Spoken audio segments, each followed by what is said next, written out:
প্রথমত আমি যদি বলি বা আমি ভালো আছি, তাহলে মিথ্যে কথা বলা হবে। কারণ বাংলাদেশ চলচ্চিত্রের কোনো শিল্পী যেরকম ভালো থাকার কথা সেরকম ভালো নেই।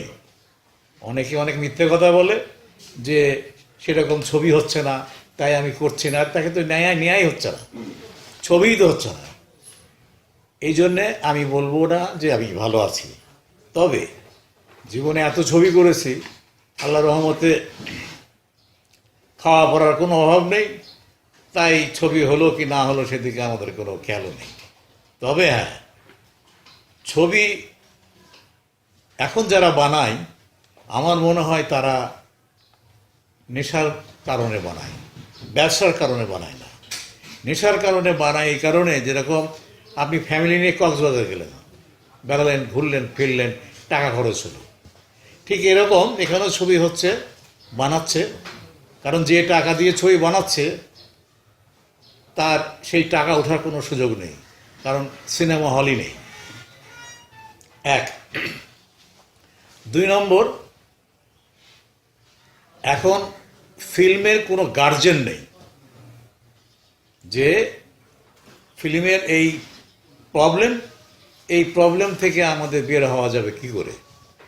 যেরকম আপনারা শুনে আশ্চর্য হবেন, সিনেমা হল আছে কিন্তু সেই সিনেমা হলের মেশিন নাই। অদ্ভুত ব্যাপার। তাই আমি বলবো ডিজিটাল সিস্টেম এসে আমাদের চলচ্চিত্রকে আরো ধ্বংস করে দিয়েছে।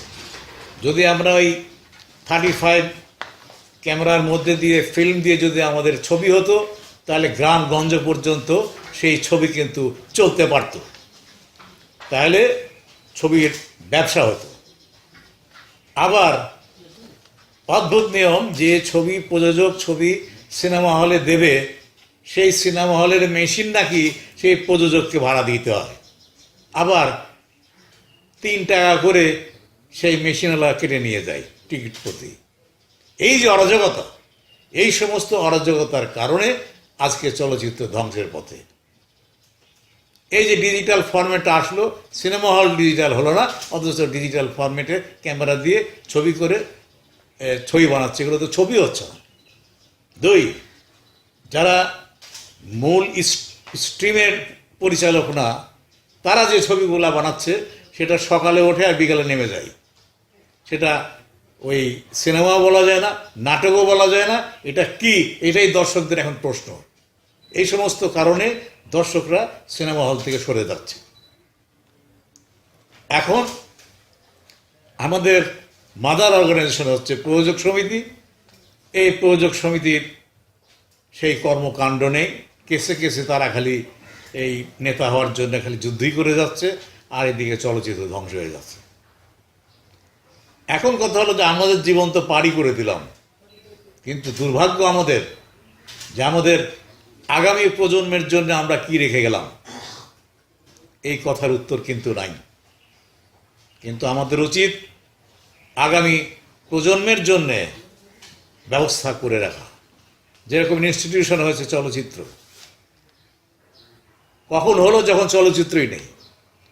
ইনস্টিটিউশন থেকে ছেলে মেয়েরা পাশ করবে, মেধাসম্পন্ন ছেলে মেয়ে আসবে, কিন্তু টাকা দেবে কে? টাকা তো দেবে না। তো তাদের তো সেই যে কাজের জন্য তারা এই চলচ্চিত্রে আসছে, সেই পারপাস তো সার্ভ হবে না। তাই দুঃখ ভারাক্রান্ত হৃদয় নিয়ে বলতে হয়, চলচ্চিত্রের অবস্থা ভালো নয়, এবং এটা কবে ভালো হবে তাও আমি জানি না। আমরা একটা প্রসঙ্গে আসি। বাংলা সিনেমা একটা সময় গেছে যাকে বলা হয় অন্ধকার যুগ, অশ্লীলতার একটা সময় গেছে। আমরা কি ওখান থেকে বেরিয়ে আসতে পেরেছি আপনার মনে হয়? একটা সময় ট্রেন যেতে যেতে লাইনচ্যুত হয়ে গেল, হওয়ার পরে ট্রেনটা আর লাইনে উঠলো না, এরকম একটা সময় আমাদের চলচ্চিত্রে গিয়েছে। সেটা যাওয়ার পিছনেও কারণ আছে। এটা কিন্তু একটা রাজনৈতিক কারণ। কারণ যে সময় অশ্লীল ছবি শুরু হলো, সেই সময়কার সরকার এবং সেই সরকারের লোকেরা এই অশ্লীল ছবিগুলোকে পৃষ্ঠপোষকতা করেছে, এবং সেন্সর বোর্ডে গিয়ে তাদের লোকজন যেভাবে প্রযোজকদেরকে উৎসাহিত করেছে অশ্লীল ছবি বানানোর জন্য, সেটা আমি এর সাক্ষী। তবে আনন্দের কথা হলো সেই অশ্লীলতা এখন আর চলচ্চিত্রে একেবারেই নেই, এটা আমি দৃঢ় কণ্ঠে বলতে পারি। এখন দেখা যাচ্ছে যে সময়ের সাথে পাল্লা দিয়ে আমরা বলিউড হলিউডকে ফলো করতেছি। আপনাকে মনে হয় যে তাদের সমতুল্য বা তাদের তুলনায় আমরা ভালো করতেছি? না, আসলে বলিউড বলেন আর হলিউড বলেন, এদের সাথে তুলনা করা আমাদের উচিত নয়। কারণ তাদের যে এক একটা ছবিতে যে তারা অর্থলগ্নি করে, তার এক কোনো আমরা করার সামর্থ্য রাখি না। অতএব অর্থ লাগে, সেই অর্থ আমাদের নেই। অতএব বলিউড বলেন বা হলিউড বলেন, এর সাথে কোনো অবস্থাতেই তুলনা করা চলে না।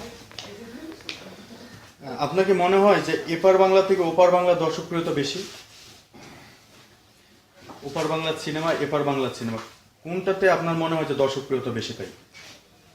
আসলে দুই বাংলার অবস্থাই খারাপ।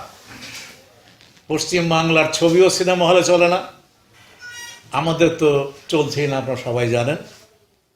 তবে একটি কথা না বললেই নয়, কালকে একটা অনুষ্ঠানের কথা বলা হয়েছিল এই যৌথ প্রযোজনার ছবি নিয়ে, সেখানে আমাকে আলোচক রেখেছিল, কিন্তু আমি শুটিংয়ের কারণে যেতে পারবো না। তো সেই কথার উদ্ধৃতি একটু দিয়ে দিই, যেটা আপনাদের কাজে লাগবে। এখানে যৌথ প্রযোজনার নামে যে ছবি হচ্ছে, এগুলো সমস্ত ছ্যাঁচড়ামি হচ্ছে। যৌথ প্রযোজনার যে নীতিমালা, আমরা যে সময় নীতিমালা করেছিলাম, সেই নীতিমালা থেকে বেরিয়ে এসে এখন একটা লাইন সংযোজন করেছেন যে দুই প্রযোজক মিলে শিল্পী বা কলাকুশলীর ব্যাপারে একটা সমঝোতে আসতে পারেন। আমরা কয়েকটা ছবি দেখলাম এখানে হতে, পরিচালক দুটা, ক্যামেরাম্যান দুটা, এবং শিল্পী যদি বাংলাদেশের 10টা থাকে তাহলে ভারতের 10টা থাকবে, টেকনিশিয়ানও ঠিক সেইভাবে থাকবে। কিন্তু এই নিয়ম কিন্তু মানা হয় নাই, এবং মানা হলো না। আমাদের চলচ্চিত্রের বিশেষ করে প্রযোজক সংগঠন, তারা কিন্তু এই নিয়ে কোনো বাড়াবাড়িও করলো না, এটা নিয়ে কেউ আন্দোলনও করলো না। তার মানে পশ্চিমবঙ্গের যে প্রযোজক, উনি যেটা বলবে সেটাই আমাদের হুজুর হুজুর করে মেনে নিতে হবে। এই সমস্ত প্রবণতা বাদ দিতে হবে, এবং এই যৌথ প্রযোজনার ছবির যে আগে নীতিমালা ছিল, সেই নীতিমালা চালু করতে হবে। তা না হলে একদিন এমন আন্দোলন হবে, সেই আন্দোলনের তোরে সব ভেসে যাবে। আমরা একটু অন্য প্রসঙ্গে আসি। বাংলা ছবিতে ভালো কাহিনীর সংখ্যা খুবই কম দেখা যায়, বা যেগুলো হয় সেগুলো দেখা যাচ্ছে যে নকলের ভিড়ে আমরা বুঝতে পারি না। এক্ষেত্রে যদি আপনি একটু বলেন। আমাদের এখানে এখন কাহিনীকারই নেই।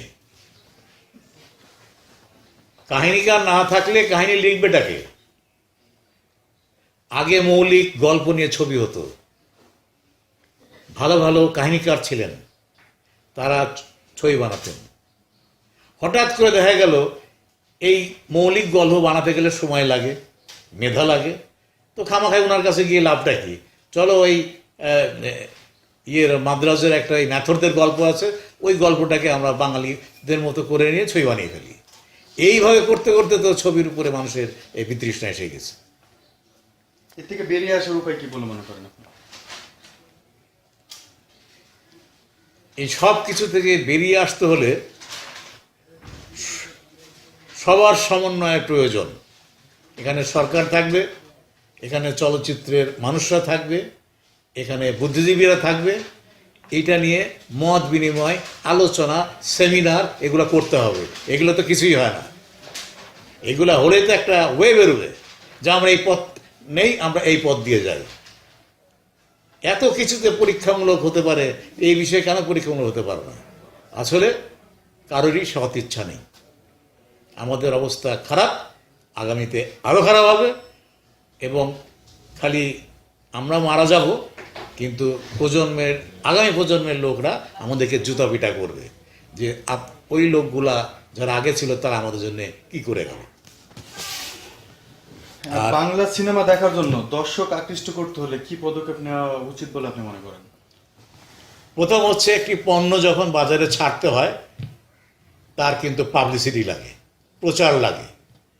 আমাদের চলচ্চিত্রে এখন এই প্রচার শব্দটাই নেই। আমি নিজেও প্রডিউসার ছিলাম, প্রায় 8-9খানা ছবি বানিয়েছি।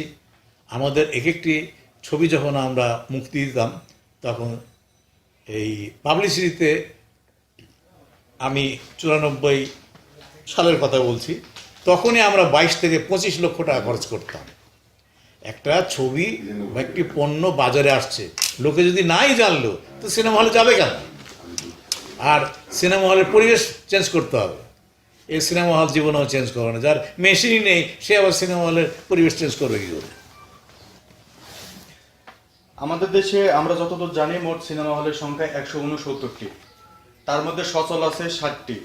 60টির মধ্যেও প্রায় 40টার অবস্থা একেবারেই খারাপ। তো আসলে এইগুলো কে আপনি মনে করেন? আচ্ছা বলো। আপনার তথ্য ঠিক নেই। আমাদের কাছে যতটুকু তথ্য ছিল, আপনাদের কাছে যে তথ্য আছে এই তথ্য কারেক্ট না। এটা একটা মন গড়া তথ্য যে করেছে। ছবি সিনেমা হল ছিল আগে 900, কমতে কমতে কমতে এখন আসছে 300। 300 হলের মধ্যে 250 হল সবসময় সচল থাকে, ঢাকা সহ। গণমাধ্যম হিসাবে অনলাইনকে আপনি কিভাবে দেখেন? এটা দেখা দেখির কোনো ব্যাপার নেই, কারণ এই প্রযুক্তিগত ব্যবস্থা, আধুনিকতা, যুগ সবার সাথে তাল মিলিয়ে চলতে হবে এবং এটা সবার জন্যই ভালো। আপনার ভক্ত এবং আমাদের পাঠকের উদ্দেশ্যে আপনার কি বলার আছে সর্বশেষ?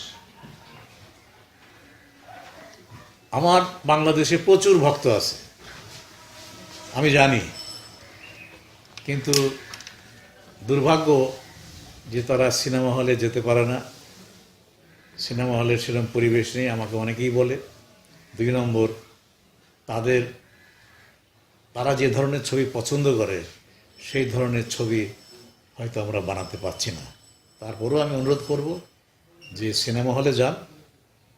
আপনারা টাকা পয়সা বিভিন্নভাবে খরচ করে থাকেন, এটা একটা বাজেট রাখেন, তাহলে চলচ্চিত্র বাঁচবে এবং চলচ্চিত্রে ভালো ভালো ছবি হওয়ার সম্ভাবনা থাকবে। আপনারা, আমি ভক্তদের উদ্দেশ্যে বলবো, অবশ্যই আপনারা সিনেমা হলে যাবেন, হলে গিয়ে ছবি দেখবেন।